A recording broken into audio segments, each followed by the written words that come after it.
It's time for Dottie to go outside, isn't it? Come on, Dottie. It's almost 7 o'clock on a Friday. You know what that means, Dottie? It means Dad has to work today. Get a drink.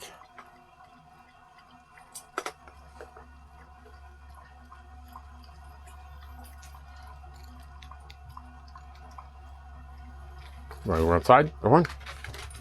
Sneak out there. Sun's coming up. Pretty foggy. It's been foggy the past 2 or 3 days.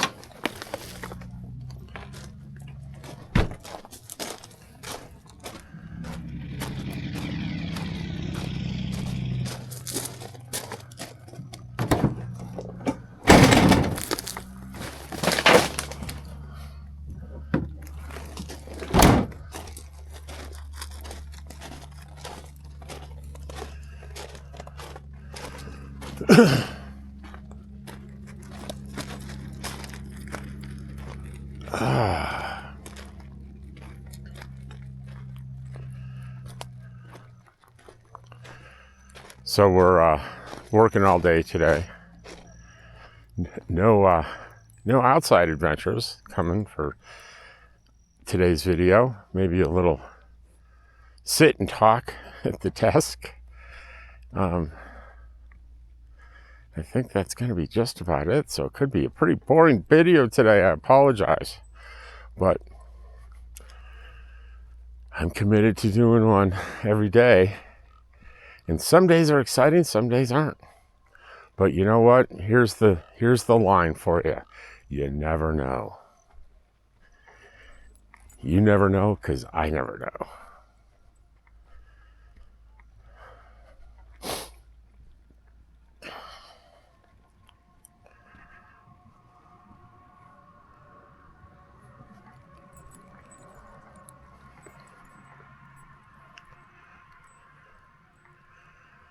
I see one lone person on a boat out there fishing.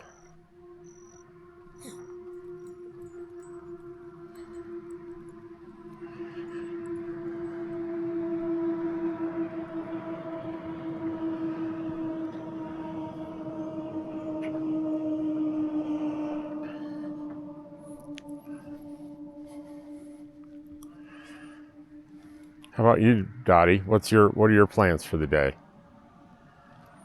You got plans?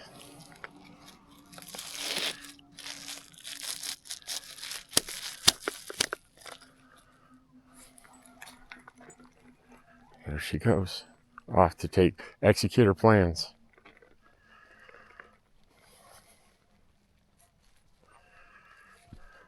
I had a day yesterday doing a video. Had at least 2 instances of I thought I was recording and I wasn't.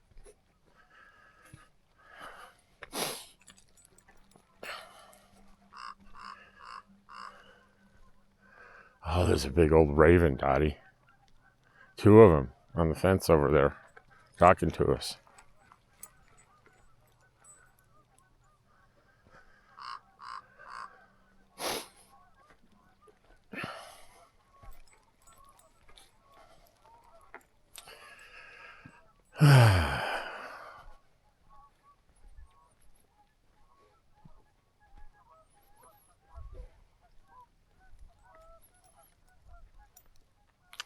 One took off, the other one's still staring.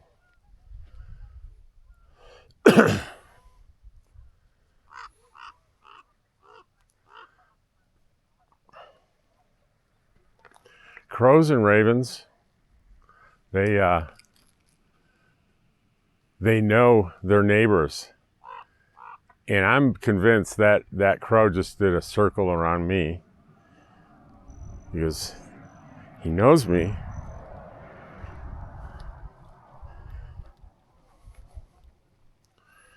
And they get occasional, starting a couple years ago, occasional scraps of stale bread from me.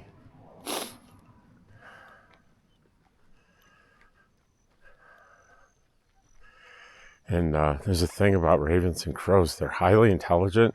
and they have excellent memories.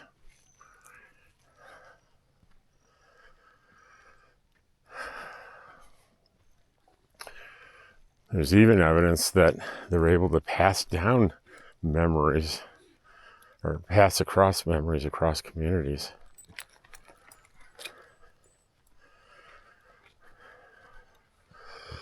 And hopefully what they're saying is, hey, that guy in the trailer on the hill there is a good guy. Hopefully that's the information they're passing.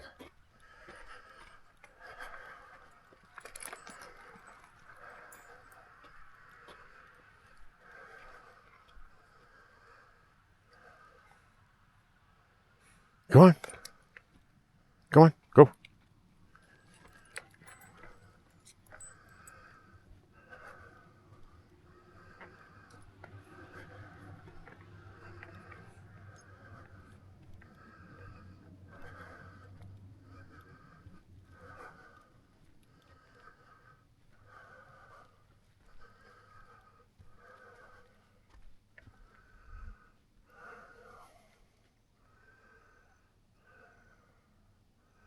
Dottie. Hey, come on. I don't know what you're eating. It's never good when it's stuff eaten outside. Watch, when we come inside, we have a walking toll. It's like, if you take me walking, doesn't matter when, doesn't matter if I just ate breakfast, you owe me a snack, or I will bark and bark and bark until you give in.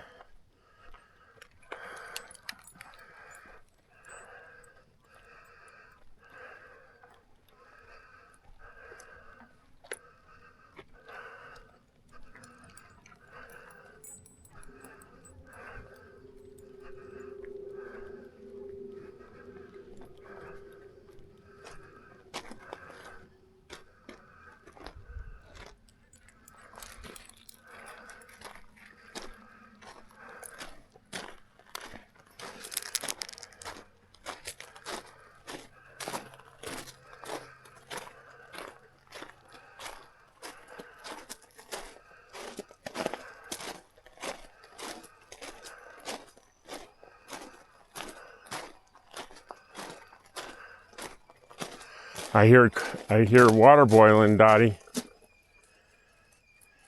Come on. I hear water boiling.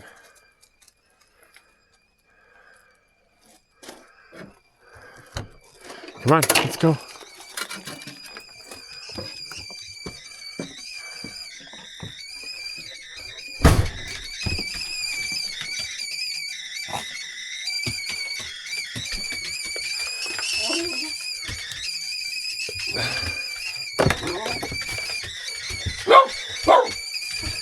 See, that's what I tell you.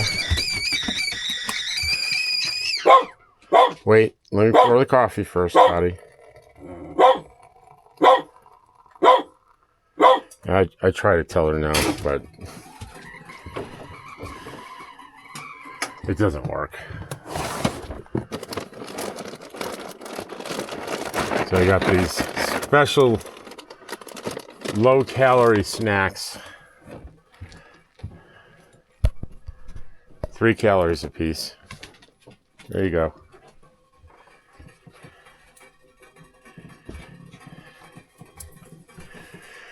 George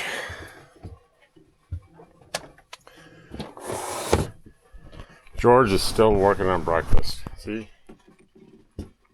All right. I will see you very soon.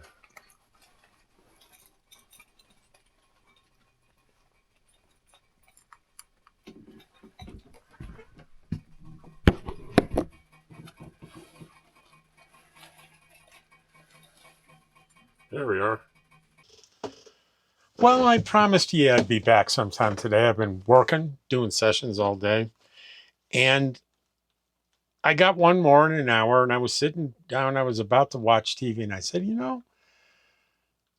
I had a discussion recently that I found really, really fascinating. And a little context is what reminded me of it was a person that is struggling with a spouse that has dementia and could no longer function at home and had to become a resident of a memory care unit near home. A good one near home. That's two pieces of good news, right? As I age and get to know people my own age and older, um, as it happens, most of my friends are older, 10 years or so older, some even older than that. This is not an unusual story. This is a thing that I've found in my personal and professional experience as a counselor to be more and more frequent. And it falls under the broad heading of loss and grief, I think, because grief and loss aren't just associated, I don't think, just with death. I think loss and grief are associated with not just physical death, but the death of things that we've found to be familiar and comforting. When those things either abruptly or more insidiously, quietly and slowly move out of our life. And dementia can seem much like that. It sneaks in the back door and is very subtle and maybe not noticeable at first. And before you know it, you're making very difficult decisions. In particular, if you're the spouse left in that decision making role and adult children in that decision making role. And a man I know in those exact circumstances said these words to me. And I'm not even sure he was talking to me. I think he was talking out loud. He said, I pray to God I'm making the right decisions. And that stuck with me. I sensed there was a lot of significance in that sentiment. Not that it was a new sentiment. I've had it myself, and I know many, many people, including you, have had that sentiment too. What I saw in that, there's in saying I pray to God that I'm making the right decisions, it raises the possibility of I could be making the wrong decisions.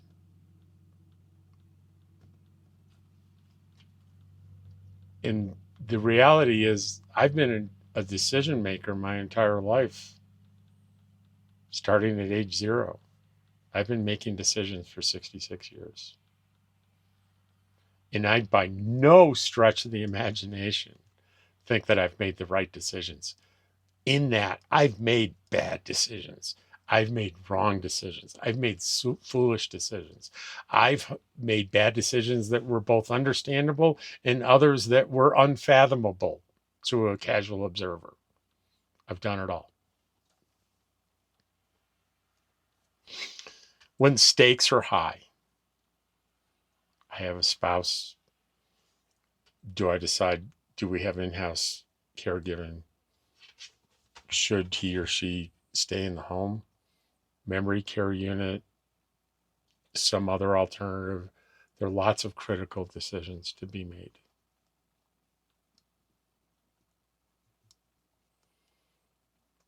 And I realized that if you're going to embark on making decisions, you're going to make mistakes. And then that made me think of a conversation I had a couple of weeks ago that really changed my thinking about something in a pretty interesting way. I was talking casually. The topic was life after death. And I said, you know, you've heard of that whole thing where you die and you go to heaven and you get a life review. I've heard it so many different ways where they show your life and your decisions and it all flashes before you, the good and the bad, and you're judged.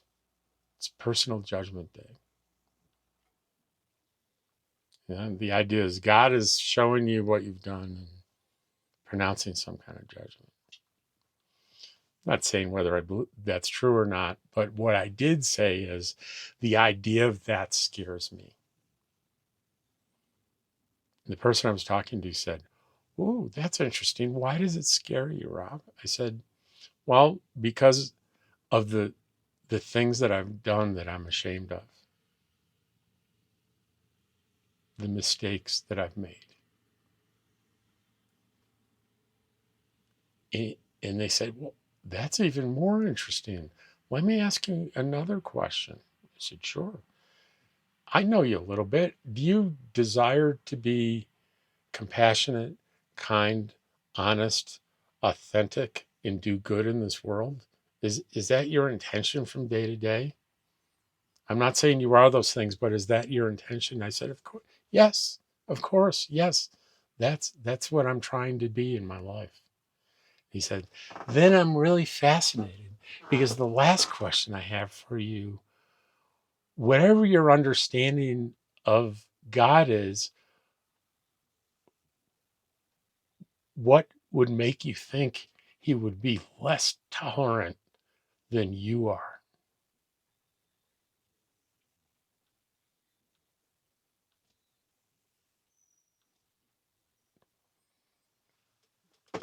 And my worldview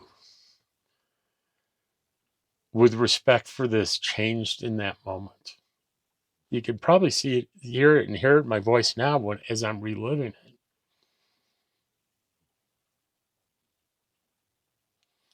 because it gave me permission to be flawed.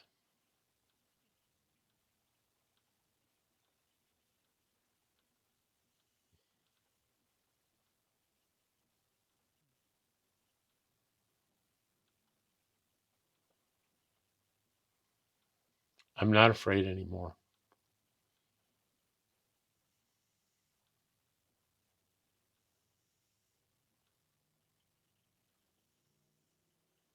Well, I have to get ready for my next session. It's about 30 minutes now or so. And I thought I'd share that with you and make it today's video.